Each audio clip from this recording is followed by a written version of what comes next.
हात जोडायचे. सुको बुद्धं उपादो बुद्धं नमामि.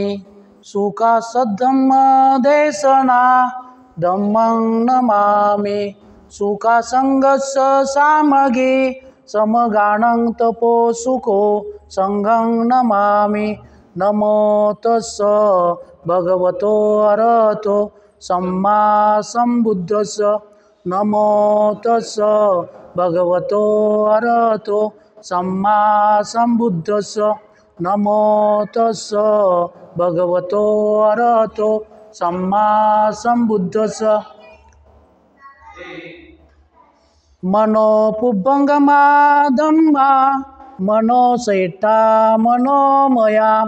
मनसाचे पदुटेन भासती वा करोती वा. ततो नं दुःखमन्वेति चक्कं वहतो पदं. तर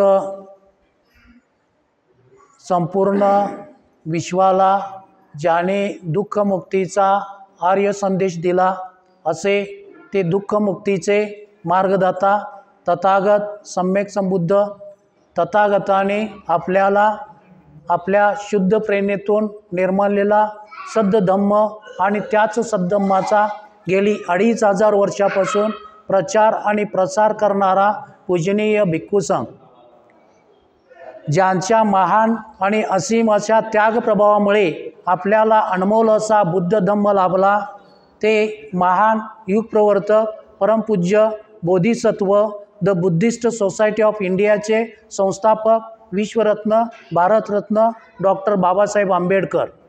आपली ही जी काय चालू असणारी धम्म चळवळ पुढे नेण्यासाठी झटलेले सूर्यपुत्र भैयासाहेब आंबेडकर, महाउपासिका मीराताई आंबेडकर आणि बौद्ध गयेची चळवळ सध्या गतिमान करणारे भारतीय बौद्ध महासभेचे अध्यक्ष भीमरावजी आंबेडकर, तसंच वंचितचे अध्यक्ष डॉक्टर प्रकाशजी आंबेडकर, आणखी या करवीर शाखेचे आपले अध्यक्ष सुळगावकर साहेब, तसंच सचिव राजाराम कांबळे साहेब, प्रमोद सनदी, त्यानंतर आमचे मित्र साळोखे सर, त्यानंतर या ठिकाणी उपस्थित असलेले सर्व माझे प्रौढ बंधू आणि भगिनीनो, उपासक उपासिका, सर्वांना जय भीम, आणखी नमो बुद्धाय. आज वर्षावासमधील आजचा हा दुसरा दिवस आहे. भारतीय बौद्ध महासभेच्या नियोजनाप्रमाणे पहिला दिवस आषाढी पौर्णिमेचा झाला. आज आपण दुसरा दिवस घेत आहोत आणि या दुसऱ्या दिवसाच्या प्रवचनाचा विषय भगवान बुद्धांचे पहिले प्रवचन विशुद्धी मार्ग अशा प्रकारचं एक नियोजित आपल्याला भारतीय बौद्ध महासभेनं दिलेलं आहे. आणि यावरच आज मी आपल्यासमोर धम्मदेशना देत आहे. आपण शांत चित्तानं ते ऐकाल, आपण ती ग्रहण कराल, अशा प्रकारचं मी मंगल चिंतन करतो.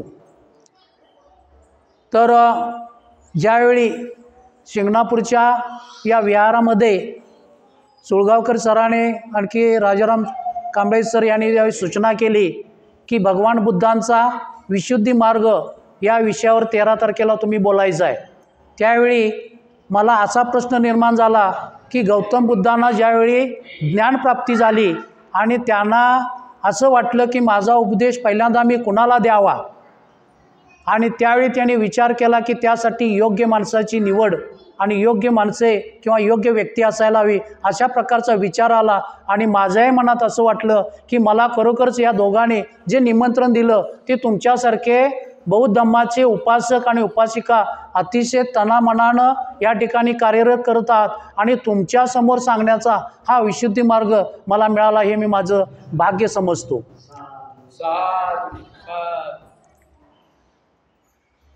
तर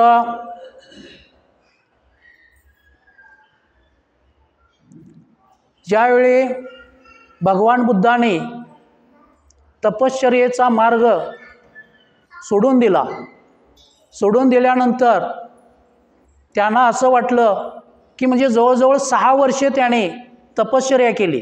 त्यांचं शरीर अतिशय क्षीण झालं, त्यांना हालचाल करता येईना. किंवा अगदी तुम्ही त्या पोस्टरमध्ये पाहता अतिशय म्हणजे पोट त्यांचं असं पाठीला चिकटलेलं, फक्त अंगामध्ये हाडाचा सांगाडा असा दिसत होता।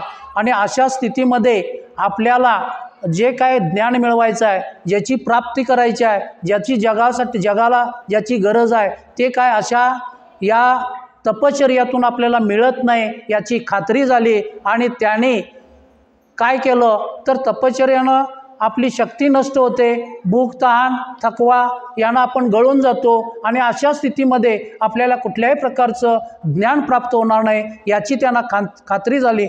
आणि त्याने नवीन प्रकाश आपल्याला कुठून मिळेल याच्या शोधामध्ये ते लागले। आणि त्यानंतर एक दिवस असं झालं की तुम्हा सर्वांनी ऐकलेलंच आहे की जी काय सेनानी उर्वेला या ठिकाणचा सेनानी जो आहे त्याची मुलगी सुजाता, या सुजातानं त्या जंगलामध्ये असणाऱ्या वटवृक्षाला एक हे घेतले होते, म्हणजे काय म्हणतो आपण त्याला की देवाकडे मागणं मागतात तशा प्रकारे तिनं पण मागितला होता की मला जर मुलगा झाला, मला जर आपत्ती झालं तर मी तुला काय करेन, परत या ठिकाणी तुझं ते नवस फेडण्यासाठी येईन। अशा प्रकारचं एक त्याने एक शपथ घेतली होती किंवा नवस केलं होतं।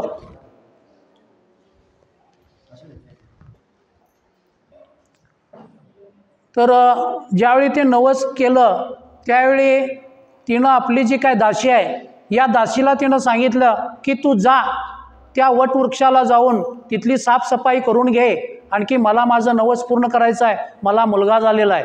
आणि त्या पद्धतीने ती दासी त्या जंगलामध्ये गेली तर त्या वटवृक्षाच्या खाली गौतम बुद्ध तपश्चर्या करत बसलेले होते, अतिशय क्षीण झालेले होते, त्यांची हाडं फक्त उरलेली होती। त्या दासीनं तिथली जाऊन ती स्थिती पाहिली आणि ती येऊन तिनं आपल्या सुजाताला सांगितलं की त्या ठिकाणी वृक्ष देवता त्या ठिकाणी अवतरण पावलेली आहे आणि आपण तुझं जे काही नवस आहे ही फेडण्याची योग्य वेळ आहे। आणि असं ज्यावेळी त्या सुजाताला सांगितलं गेलं त्यावेळी सुजातानं काय केलं, सोन्याच्या पात्रामध्ये खीर घेऊन आली आणि ती खीर घेऊन ज्या ठिकाणी वृक्षाला ज्या तिनं नवस केलं होतं त्या ठिकाणी ती आली, आणखी त्यांना तिथं प्रसाद म्हणून गौतम बुद्धांच्या पुढे आली। त्यानंतर काय झालं की गौतम बुद्धांचे एक खात्री झाली होती की घोर अशी तपश्चर्या करून आपल्याला ज्ञानप्राप्ती होत नाही। त्यावेळी या सुजातानं त्यांना विनंती केली की हे देवा, माझं नवस पूर्ण झालेलं आहे आणि तू माझं हे अन्न ग्रहण कर। त्यावेळी ते सोन्याचं पात्र गौतम बुद्धाने आपल्या हातामध्ये घेतलं, ते नदीकाठी गेले, त्यांनी स्नान केलं, आणखी तो जे काय प्रसाद आहे तो ग्रहण केला। आता ही घटना ज्यावेळी इतर जे काय भिक्खू किंवा इतर जे काय त्या ठिकाणी तपस्वी होते त्या तपस्वीने पाहिलं आणि गौतम बुद्ध हे भ्रष्ट झालेले आहेत, त्यांनी तपश्चर्याचा मार्ग सोडलेला आहे आणि हा ऐहिक सुखाच्या मागं लागलेला हा एक भिक्षुक आहे असं म्हणून त्यांचा त्याग केला गौतम बुद्धाचा। आणि ते त्यांच्याबरोबर असणारे त्यांचे जे काही सोबती आहेत हे त्या ठिकाणाहून निघून गेले। आता त्यानंतर गौतम बुद्ध हे त्याच ठिकाणी थांबले। त्यांना ती खीर खाल्ल्यानंतर जरा ताजंतवानं वाटू लागलं आणि त्या ताजंतवाच्या बळावर त्याने त्या ठिकाणी परत आपल्याला 40 दिवस पुरेल एवढा अन्नाचा साठा करून त्या ठिकाणी ते तपश्चर्या करत बसले। आणखी परत त्याने ती जी काय उर्वेला आहे ती तिथून त्यांनी सोडली आणि ते चालत चालत बुद्धगयेमध्ये गेले आणि त्या ठिकाणी त्या बोधिवृक्षाच्या खाली ते बसलेले आहेत। एक 40 दिवसाचा अन्नसाठा केलेला आहे। बसताना त्याने एक निश्चय केला, जोपर्यंत मला या जगाच्या कल्याणाची प्राप्ती होत नाही तोपर्यंत मी ही जागा किंवा हे आसन सोडणार नाही, अशा प्रकारची त्याने एक घोषणा केली आणि त्या पद्धतीनं ते त्या ठिकाणी बसलेले आहेत पहा। आणि मग काय झालं, थोड्या दिवसानं या बोधिवृक्षाच्या खाली गौतम बुद्धांना ज्ञानाची प्राप्ती झाली, त्यांना नव्या धम्माचा शोध लागला। जगामध्ये दुःख आहे आणि हे जे काय दुःख आहे हे नाहीच करता येतं आणि याची बिनचूक अशी त्यांना ज्ञानप्राप्ती झाल्यामुळं आणि त्या वृक्षाला की ज्याच्यामुळं गौतम बुद्धांना ज्ञानप्राप्ती झाली त्या वृक्षाला आपण बोधिवृक्ष म्हणून आपण ते संबोधतो। आता बुद्धांना हा जो काय ज्ञानप्राप्तीचा मार्ग आहे हा सापडला, त्याने त्याच्यावर बरंच चिंतन केलं, मनन केलं, ते आपल्याला सापडला म्हणून लगेच तिथून ते उठून बाजूला गेले किंवा कुणाला सांगितलं अशा प्रकारचं काहीही केलं नाही। ते थोडा वेळ त्याचा विचार केला, चारी बाजूनं त्याच्यावर विचार केला की मला जे काय मिळालं ज्ञान एक अशा प्रकारचं आहे हे त्यांनी त्याची चाचपणी केली आणि परत त्यांना जे काय ज्ञान प्राप्त झालं हे ज्ञान मी सर्वप्रथम कुणाला द्यावं, कुणाला ते सांगावं याच्यावरती विचार करू लागले. कारण ज्यांना ज्ञान सांगायचं त्यांच्यामध्ये थोडी का असेना एक सुप्त अवस्था असते. या ठिकाणी या तुमच्या विहाराचं मी नेहमी ऐकत आलो आहे की नेहमी इथं कार्यक्रम होतात. म्हणजे तुमचं जे काय मनाचं फाउंडेशन आहे हे धम्माविषयी अगदी 80% 90% तयार झालेलं आहे. मग तुम्हाला बौद्ध धम्मातील काही जरी आम्ही गाथा सांगितल्या किंवा काय इतर ज्ञान सांगितलं तर तुम्ही ग्रहण करण्याची क्षमता तुमच्याकडे असते. या गोष्टीचा विचार बुद्धांनी सुद्धा त्यावेळी केला की मी माझी देशना कुणाला द्यावी, माझा प्रथम उपदेश कुणाला सांगावा, अशा प्रकारचा त्यांनी विचार केला. आणि त्यावेळी त्यांना पहिल्यांदा त्यांच्या डोक्यात एका व्यक्तीचं नाव आलं आणि त्या व्यक्तीचं नाव होतं अलार कलाम. आता या अलार कलामजवळ बुद्धाने काही वर्ष घालवली होती, त्यांच्या सहवासात राहिले होते, त्यांच्याजवळ बसून आपल्याला ज्ञानाची प्राप्ती होते का हे अनुभवलं होतं. आणि त्यांच्याकडूनही काही मिळत नाही असं ज्यावेळी त्यांनी वाटलं त्यावेळी अलार कलामाचा त्याग केला. पण हा अलार कलाम विद्वान होता, शहाणा होता, बुद्धिमान होता, अगदी शुद्ध आचरणी होता आणि इतकं तो चांगली व्यक्ती आहे, एक चांगला उपासक आहे. आणि त्यामुळं या माणसाला किंवा या व्यक्तीला, या साधकाला आपण आपला पहिला उपदेश सांगायला काय हरकत नाही अशा प्रकारचा बुद्धाने विचार केला. आणि मग त्या दिशेने ते जरा चौकशी करू लागले आणि चौकशी करताना त्यांना समजलं की अलार कलाम हे आता सध्या अस्तित्वात नाहीत, त्यांचा मृत्यू झाला. त्यावेळी बुद्धाने परत विचार केला, आता मी माझा हा जो काय विशुद्धीचा मार्ग आहे हा अतिशय कठीण मार्ग आहे, सहजासहजी आपण तो आत्मसात करू शकत नाही, पुढचाही व्यक्ती त्या ताकदीचाच असायला हवा असा विचार करून त्यांनी परत दुसऱ्याचा विचार करायला चालू केलं. आणि त्यानंतर त्यांना एका व्यक्तीचं नाव आठवलं की उदक रामपुत्र. आता हा उदक रामपुत्र हा सुद्धा अतिशय विद्वान आणखी अतिशय चांगले असे जे काय उपासक आहे, यालाही आपण ते सांगावं. आणि या दृष्टीनं त्याने विचार केला आणि त्याच्याही बाबतीत बुद्धांना समजलं की त्याचाही मृत्यू झालेला आहे. त्यानंतर बुद्धाने विचार केला आता आपण काय करावं. आणि असं विचार करताना त्यांना आपल्याला जे काही सोडून गेलेले आहेत 5 सोबती, त्या 5 सोबत्यांची त्यांना आठवण झाली.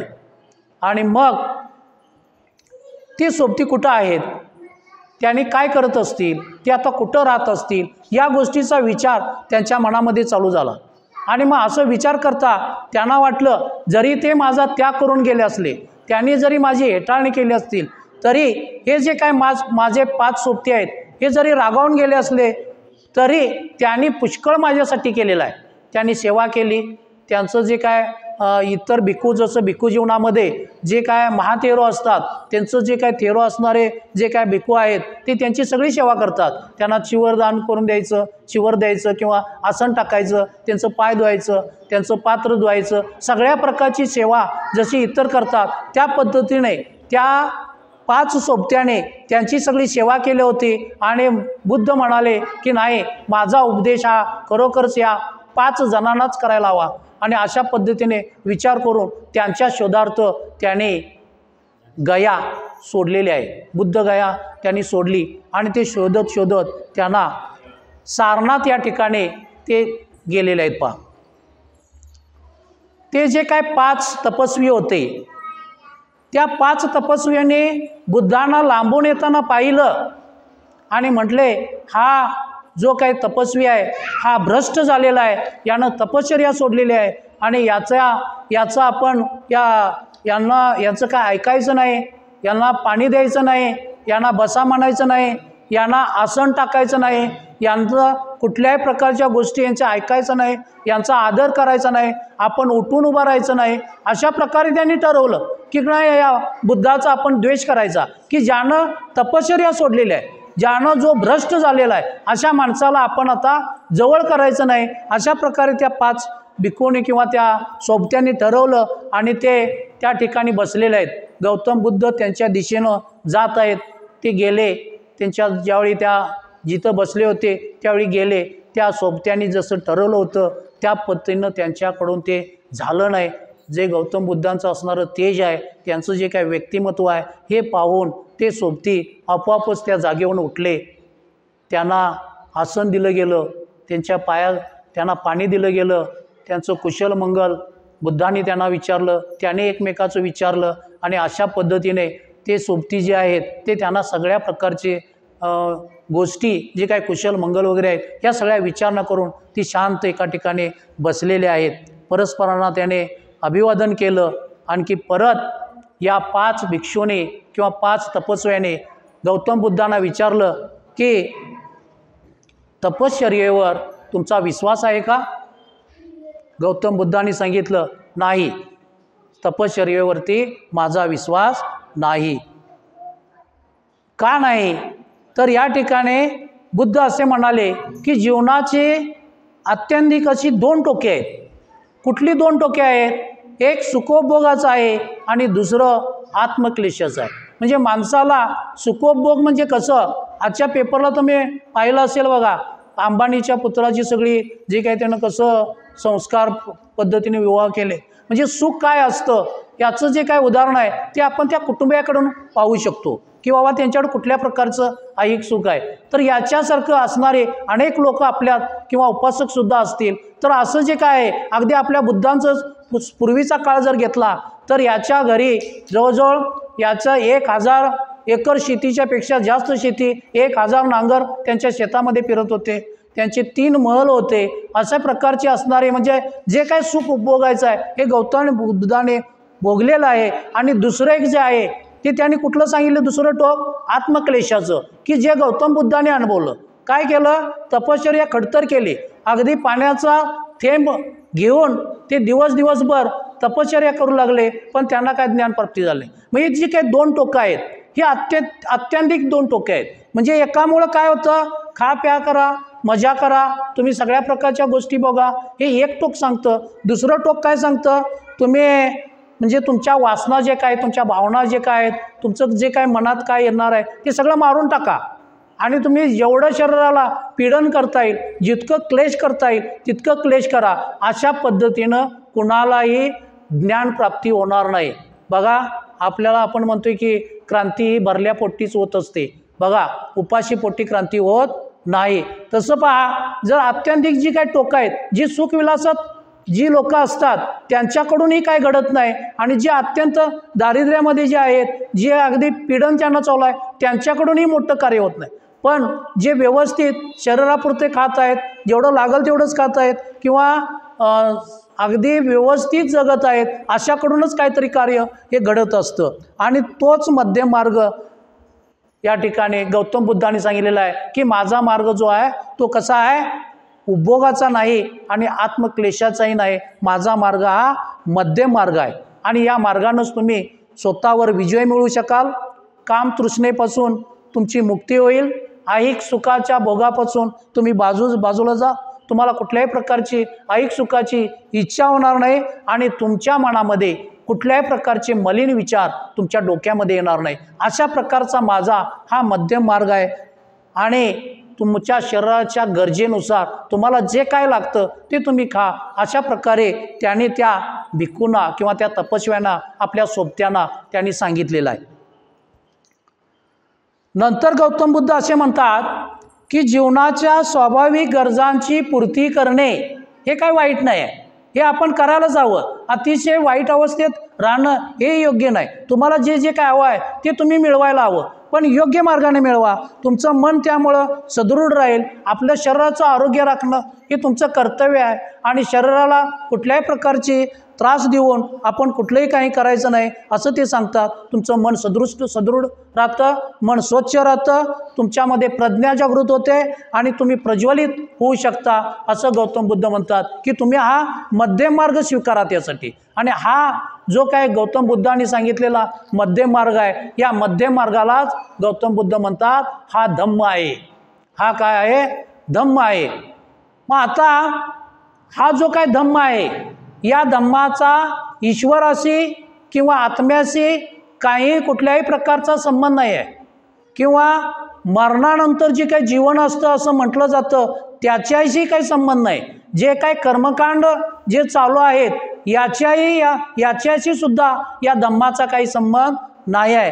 तर या धम्माचा जो काही केंद्रबिंदू आहे, हा केंद्रबिंदू म्हणजे माणूस आणि माणसाशी असणारे या जगातील नाते, जे बाबासाहेबांनी धम्म संविधानातून दिला आपल्याला। बाबासाहेबांनी धम्म हा संविधानातून दिला, त्यातून रुजवला त्याने, की माणसाचं जे काय एकमेकाशी संबंध आहे हे माणसासारखे असावे, माणसाशी जे काय संबंध आहे हे चांगले असावे। आणि यामध्ये त्याने एक 4 आर्य सत्य त्यावेळी सांगितलं, की काय, की बघा,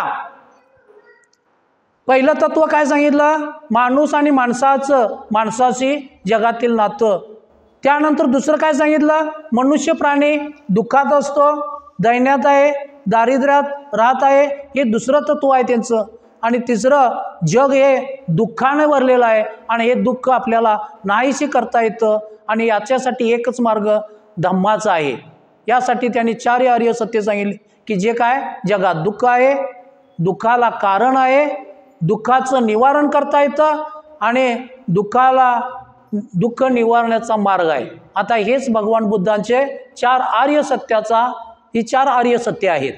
आता याच्या उद्देशानं बघा, दुःखाचं जर आपण अस्तित्व मान्य करणे आणि ते नष्ट करण्याचा मार्ग दाखवणे, हाच धम्माचा पाया आहे, असं त्याने आपल्या सोबत्यानं सांगितलं। धम्माचा पाया कुठला आहे, की दुःखाचं अस्तित्व मान्य करणे आणि दुःखाचा जे काय दुःख आपल्याला लाभलेलं आहे किंवा मिळालेलं आहे ते नष्ट करण्याचा मार्ग दाखवणे, हाच भगवान बुद्धाच्या धम्माचा पाया आहे, असं ज्यावेळी भगवान बुद्ध म्हणाले, त्यावेळी ते काय म्हणाले, पुढं काय म्हणतात बघा, की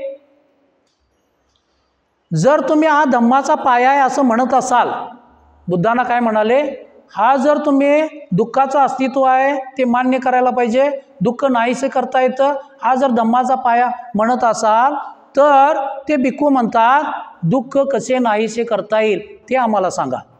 आणि त्यावेळी बुद्धांनी सांगितलं, की जर तुमचं दुःख नाहीसं व्हायचं असेल तर तुमचं सर्वांचं धम्मानुसार प्रत्येकानं वागलं पाहिजे, धम्मानुसार आचरण असलं पाहिजे। मग आता काय असलं पाहिजे, तर हा धम्माचा जो काय पावित्र्याचा मार्ग आहे हा अनुसरला पाहिजे, इतर मार्गाचा आपण विचार करता कामा नये। आपल्याला जो मार्ग बुद्धांनी दिलेला आहे तोच आचरला पाहिजे, सदाचरणाचा मार्ग स्वीकारला पाहिजे आणि शील मार्गाचा अवलंब केला पाहिजे, आणि यामुळेच तुमचा दुःखाचा निरोध होईल किंवा दुःखाचं निवारण होईल। या गोष्टी जर तुम्ही तुमच्या जीवनात पाळल्या तर 100% तुमच्यामधलं दुःख हे काय होईल, नाहीच होईल, कमी होईल, अशा प्रकारे त्यांनी सांगितलं। आणि मग त्यांनी सांगतात, की माझ्या विशुद्धीच्या मार्गानुसार चांगल्या जीवनाची 5 तत्वे आहेत। मग ती तत्वे सांगतात काय, पानातिपाता वेरमणे सिक्खापदं समादियामि, अदीनदाना वेरमणे सिक्खापदं समादियामि, कामेषु मिच्छाचारा वेरमणे सिक्खापदं समादियामि, मुसावादा वेरमणे सिक्खापदं समादियामि, सूरा मेरय मज्ज पमादठाना वेरमणे सिक्खापदं समादियामि। त्याने अशा प्रकारे ते आपल्या सोबत्यांना सांगितलं, की तुम्ही कोणत्याही प्राण्याची हिंसा करायची नाही, त्याला इजा होईल, त्याला दुःख होईल अशा प्रकारचं आपलं वर्तन ठेवायचं नाही, तुम्ही चोरी करायची नाही, किंवा तुम्हाला जे काय दुसऱ्याच्या मालकीची वस्तू आहे ती आपली कधीच आहे असं म्हणायचं नाही, किंवा त्याच्याकडून ती बळकावून घ्यायची नाही, व्यभिचार करायचा नाही, आणि आपण असत्य कधी बोलायचं नाही। आणखी दुसरं सांगितलं, की जे काय मादक पेय आहे जे आहे ते आपण कधीही ग्रहण करायचं नाही। अशा प्रकारचं ही जीवनाची 5 तत्वे आपल्या सोबत्यांना त्यांनी सांगितलेले आहेत पहा। आणि मग त्यांच्या सोबत्यांचं ते समाधान झालेलं आहे। आणि मग हे 5 तत्व जे आहेत, ही 5 तत्व किंवा हे शील जे आहेत, ही 5 शीलं माणसाच्या चांगल्या आणि वाईट कृतीचं एक मोजमाप करण्याचं मापदंड आहे असं बुद्ध सांगतात। बुद्ध काय म्हणतात की हे जे काय आहे हे काय आहे, माणसाच्या चांगल्या आणि वाईट या गोष्टीचं मोजमाप करण्याचं मापदंड आहे, एक साधन आहे असं बुद्ध म्हणतात. या ठिकाणी त्यासाठी त्यांनी काय सांगितलं आहे की बघा की दुःखाचं तुम्हाला निवारण करता येईल, दुःख नाहीच करता येईल, आणि त्यासाठी पुढे जाऊन त्याने दुःखाचं निवारण आपल्याला कसं करता येईल. बघा दुःख आहे आणि हे दुःख निवारण करायचं आहे, आपल्याला त्याचं कारण शोधायचं आहे, ते निवारण करायचं आहे, आणि त्यासाठी त्याने निवारण करण्यासाठी एक माझा मार्ग आहे म्हणून त्याने सांगितलं अष्टांगिक मार्ग. त्याने कोणता मार्ग सांगितला? अष्टांगिक मार्ग आहे. आणि या अष्टांगिक मार्गाविषयी बुद्धांनी त्या आपल्या सोबत्यांना प्रवचन दिलेलं आहे पहा त्या ठिकाणी. आणि त्यामध्ये जे काय अष्टांगिक मार्गामधले जे 8 घटक आहेत त्यातील पहिले घटक म्हणजे सम्यक दृष्टी. आता सम्यक दृष्टी म्हणजे काय हे त्या जे काय त्यांचे सोबते आहेत त्याने विचारलं.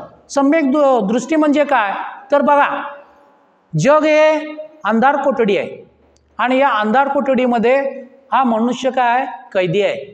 बाहेर अंधार आहे हेच त्याला माहिती नाही, किंवा जगात अंधार आहे हे त्याला माहिती नाही. म्हणजे बघा आपण इतकं अज्ञानात असतो की हे माझं अज्ञान आहे हे त्याला कळतच नाही.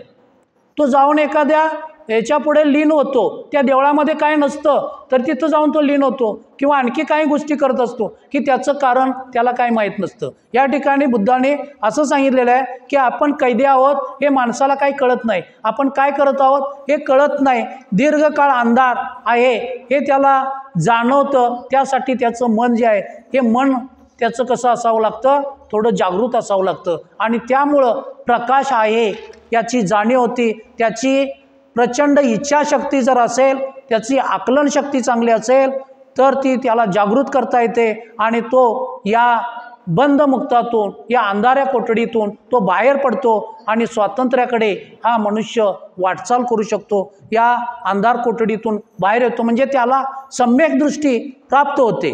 आता सम्यक दृष्टी म्हणजे काय आणखी त्यांनी पुढवून असं सांगितलं, सम्यक दृष्टी म्हणजे अविद्येचा नाश आपण केला पाहिजे, आणि हाच सम्यक दृष्टीचा उद्देश आहे. मग आता या ठिकाणी मनुष्याला दुःखाचं अस्तित्व आहे, दुःखाचा निरोध करता येतो किंवा दुःख संपवता येतं, त्याच्यावर उपाय आहे. ही जी काय उदात्त अशी तत्वे आहेत ही न समजणे म्हणजेच हा काय आहे, अविद्या आहे. भगवान बुद्धाने अविद्या कशाला म्हटलंय की बघा दुःखाचे अस्तित्व आहे, दुःखाचा निरोध करता येतो, त्याच्यावर उपाय आहे. ही उदात्त सत्य न समजणे यालाच भगवान बुद्धाने काय म्हटलेलं आहे, अविद्या म्हटलेलं आहे. आता त्यानंतर सम्यक दृष्टीचा हेतू म्हणजे काय करायला पाहिजे की माणसानं कर्मकांडाचा जो काय विधी आहे या विधीनं आपण व्यर्थ समजलं पाहिजे.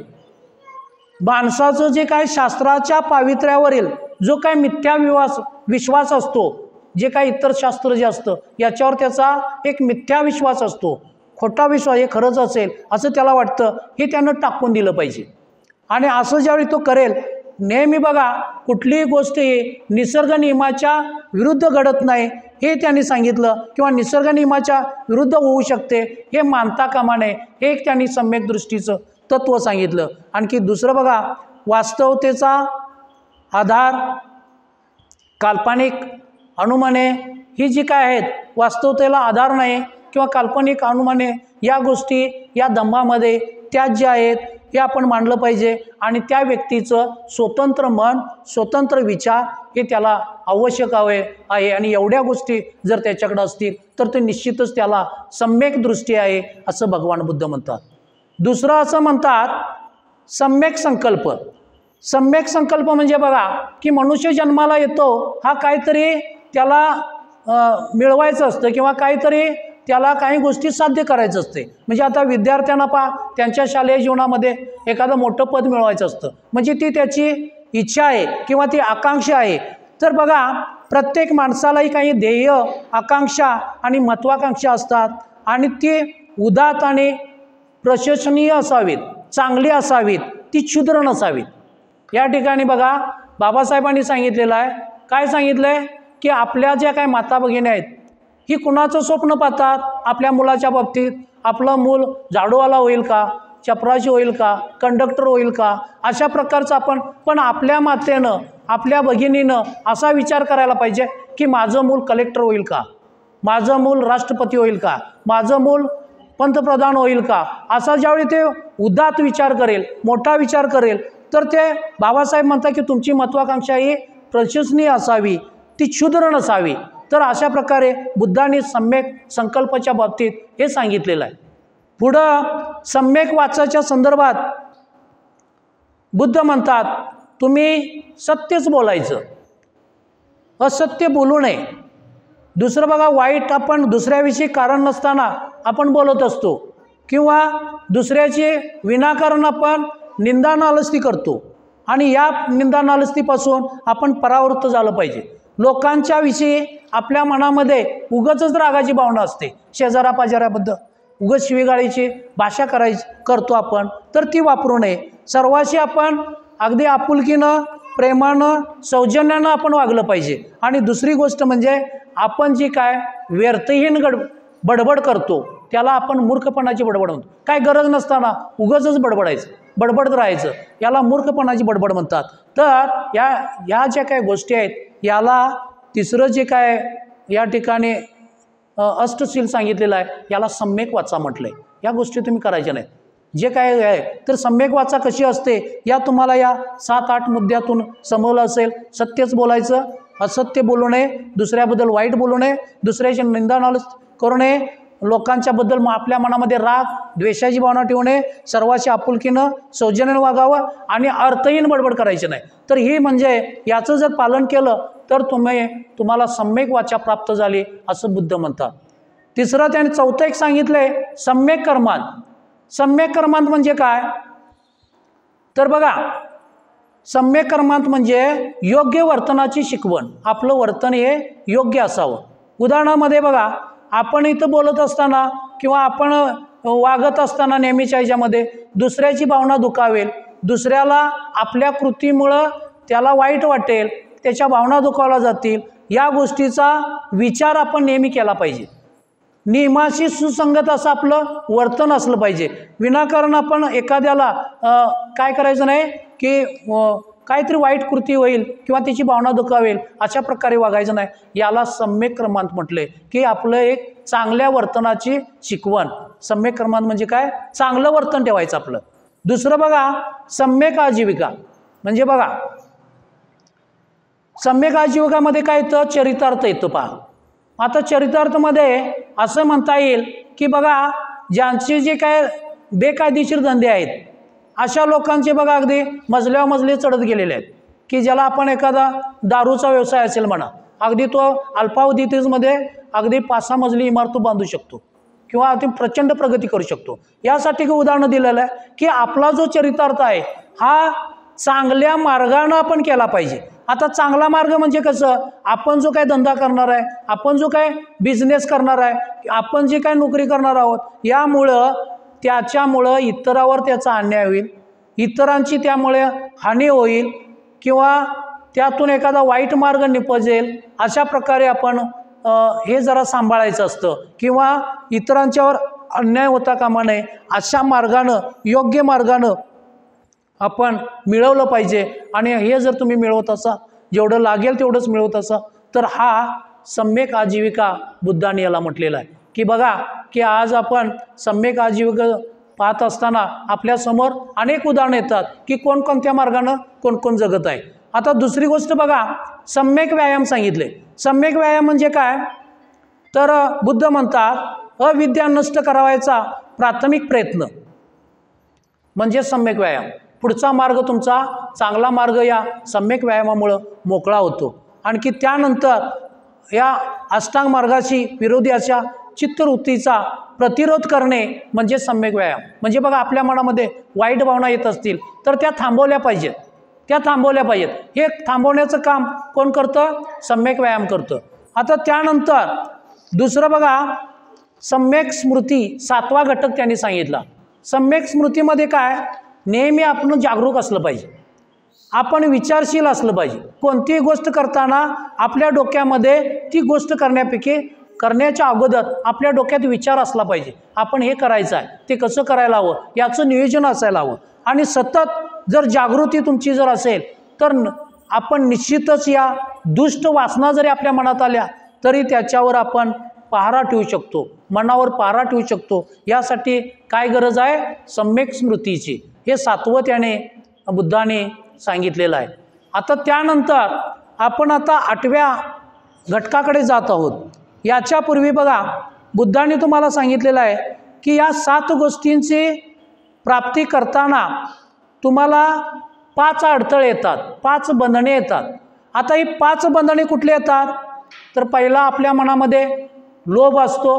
लोभ हा कुणाला सुटलेला नाही, प्रत्येकाच्या मनात लोभ असतो.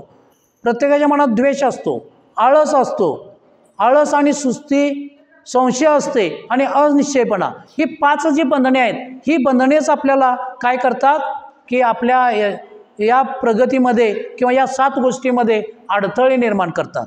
आता त्यासाठी हे अडथळे दूर करण्याचा मार्ग बुद्धाने सांगितलेला आहे. आणि आणखी एक त्याने असं सांगितलं बघा, अडथळे दूर करण्याचा मार्ग समाधी म्हटला जातो. समाधी. आता बुद्धाने सांगितलं समाधी आहे. आता ही समाधी कशी आहे? तर जी आता समाधी आपण करतो त्यानं केवळ चित्ताची आपल्या एकाग्रता होते. आपण या ठिकाणी 5 मिनटं शांत बसून आपलं चित्त इकडं तिकडं जर भटकत असेल तर आपण 5 मिनटं ते शांत करतो आणि त्यावेळी ते आपलं मन एकाग्र झाल्यानंतर ही जी काही 5 बंधने आहेत ही आपल्याला या समाधीमुळं टाळता येतात. पण ही तात्पुरती असतात. ही कशी असतात? तात्पुरती असतात. इथून तुम्ही बाहेर पडला की परत तुमच्या डोक्यामध्ये परत आणि विचार चालू होत असतात. तर त्यासाठी बुद्धाने सांगितलं की तुम्ही याला कायमस्वरूपाचं जर वळण द्यायचं असेल तर तुमच्याकडं सम्यक समाधी असायला हवी. मग आता सम्यक समाधी म्हणजे काय? तर बघा, सम्यक समाधीचं वळण आपल्या शरीराला लावलं पाहिजे. ते कसं? तर या सम्यक समाधीनं मनाची एकाग्रता आणि मनाच्या एकाग्रतेच्या काळात ज्यावेळी आपलं मन एकाग्र होतं त्यावेळी आपल्या डोक्यामध्ये कुशल कर्माचाच विचार असला पाहिजे. कुशल कर्माचाच आपण विचार केला पाहिजे. आणि हे ज्यावेळी सम्यक समाधी असते त्यावेळी मनाला एकाग्रता देते आणि आपण अकुशल कर्माचा विचार करत नाही. आणि ही शिकवण ही सम्यक समाधी आपल्याला देत असते. अकुशल कर्माकडून आपण आकर्षित होणारी आपली मनाची जी काही प्रवृत्ती आहे ही प्रवृत्ती सम्यक समाधी आपल्यातून कायम ती नष्ट करत असते आणि आपण कुशल कर्म करत राहत असतो. तर एकंदरीत हे जे काय अष्टशील आहे हे बुद्धाने त्या 5 सोबत्यांना सांगितलेला आहे. आपला विशुद्धीचा मार्ग त्याने या सोबत्यांना सांगितलेला आहे. आणि परत हा जो काय शील मार्ग सांगितला, अष्टशील सांगितलं, यामध्ये त्याने पुढील गुणांचं तुम्ही पालन करा. आता ते पुढील गुण कुठले? तर एक 10 पारमिता आपण म्हणतो बघा.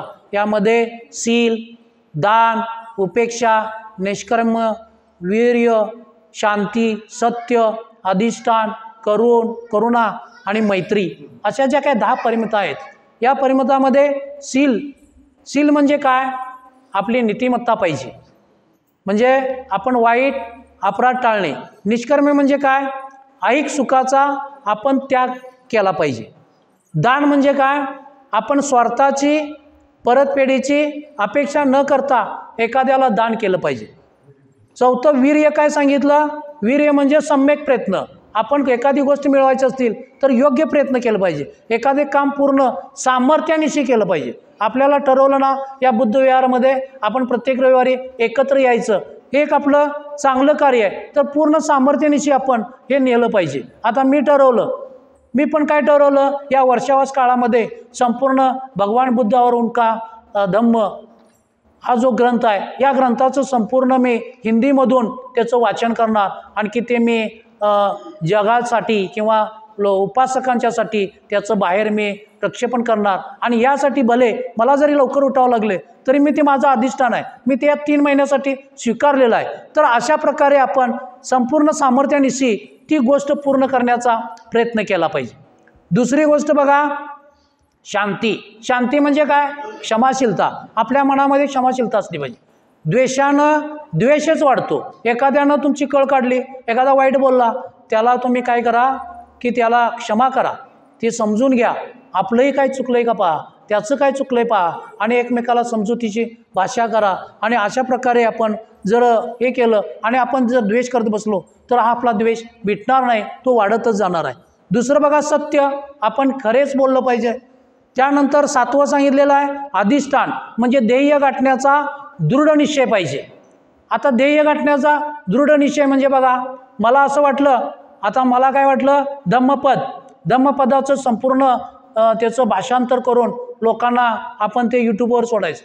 बरोबर मी एप्रिलमध्ये चालू केलेलं, मे महिन्यामध्ये ते संपूर्ण ते संपवलेलं आहे. म्हणजे असं आपण मनाला एखादी गोष्ट जर करायची ठरवली तर ते ध्येय गाठण्याचा प्रयत्न केला पाहिजे. तुमच्या मनामध्ये जीवनामध्ये एखादी गोष्ट साध्य करायची असेल आणि ती ठरवली असेल तर त्या दृष्टीनं तुम्ही त्या दिशेनं योग्य प्रयत्न केले पाहिजेत. दुसरी करुणा, दयाशीलता, आपल्या मानवाविषयी प्रेमपूर्ण अशी दयाशीलता असली पाहिजे.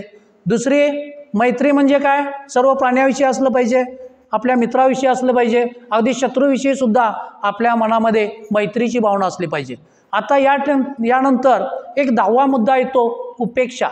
उपेक्षा म्हणजे हा मुद्दा, शेवटी मुद्दा मी घेतला आहे. उपेक्षा म्हणजे औदासीन्य नव्हे. उपेक्षा म्हणजे काय तर अलिप्तता, अनासक्त वृत्ती, म्हणजे आवड किंवा नावड नसलेली मनाची एक ती स्थिती आहे. फलप्राप्तीने, म्हणजे आपल्याला एखादी गोष्ट प्राप्त झाली तर त्या गोष्टीनं आपलं विचलित व्हायचं नाही. तर अशी जी काय निरपेक्षतेनं सतत आपण प्रयत्न करत राहायचं, कुठल्याही फळाची आपण अपेक्षा न करता जर आपण प्रयत्न करत राहिलो तर त्यालाच उपेक्षा म्हटलेलं आहे. यात अनासक्ती असा विषय आहे. तर हा जो काही गौतम बुद्धांचा मार्ग जो आहे, अनासक्ती किंवा उपेक्षा किंवा विशुद्धीचा मार्ग, हा जो मार्ग अतिशय कठीण मार्ग त्याने आपल्या सोबत्यांना समजावून सांगितलेला आहे.